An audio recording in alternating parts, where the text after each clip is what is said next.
Praise the lord.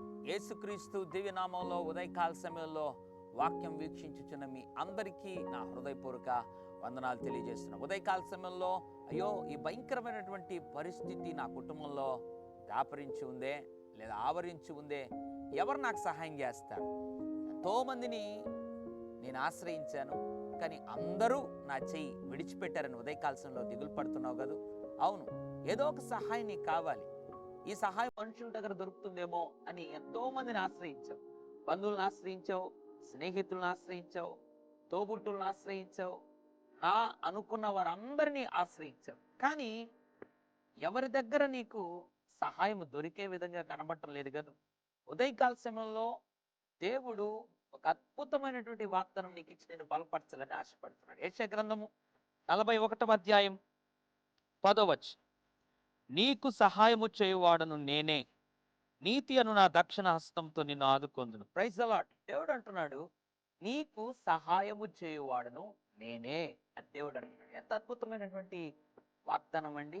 అవును, మనుషులందరూ నీ చేయి విడిచిపెట్టి నీ అవసరతలో సహాయము చేయకపోయినప్పటికీ కూడా నీకు సహాయము చేసే దేవుడు ఉన్నాడు. విశ్వాసంతో మోకాళ్ళ మీదకి వచ్చి ఆయన వైపు నువ్వు చూడగలిగితే ఏ సహాయం కొరకు ఎదురు చూస్తున్నావో నాకైతే తెలియదు, కానీ నీకు సహాయము చేయు దేవుడు తప్పనిసరిగా నీకు సహాయం చేసి నిన్ను ఆశీర్వదించి ముందుకు నడిపించడు.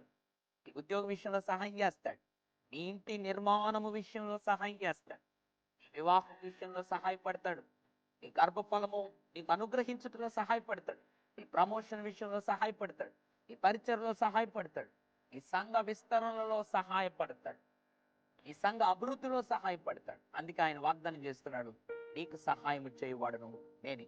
లే, అన్నిటినీ నీ జీవితంలో మర్చిపోయి ఇక ఎవరెవరి దగ్గర అయితే సహాయం కోరుకున్నావో, ఎవరు నీకు సహాయం చేయలేదో ఇవన్నీ ఆలోచించడం పక్కన పెట్టి, నాకు సహాయం చేసే దేవుడు ఉన్నాడు, ఆయన నాకు సహాయం చేస్తాడు అని విశ్వాసంతో ఆయనపై నువ్వు ఆధారపడగలిగితే నీకు సహాయం తప్పకుండా దేవుడు చేస్తాడు.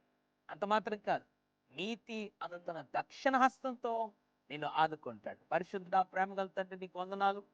నీకు సహాయము చేయవాడు నేనే అన్నావు. ఉదయకాల సమయంలో ఎంతమంది అయితే ప్రభువా సహాయం కొరకు ఎదురు చూచి మనుషుల దగ్గర ప్రభువా అలసిపోయి విసిగిపోయి ఉన్నారో వారందరినీ జ్ఞాపకం చేసుకుని ఉదయకాల సమయంలో మాట్లాడినందుకు వందనాలు.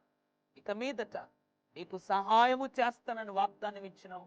అంత మాత్రం కాదు, దక్షిణాస్తంతో నీ దక్షిణాస్తంతో ఆదుకుంటానని వాగ్దానం చేశావు. వారికి మీదట విశ్వాసంతో నీపై ఆధారపడి నీ దగ్గర గొప్ప సహాయం పొందుకొని ముందుకు సాగిపోయి కృప దయచేయమని యేసు నామములో ప్రార్థిస్తున్నాను తండ్రి. ఆమేన్. God bless you.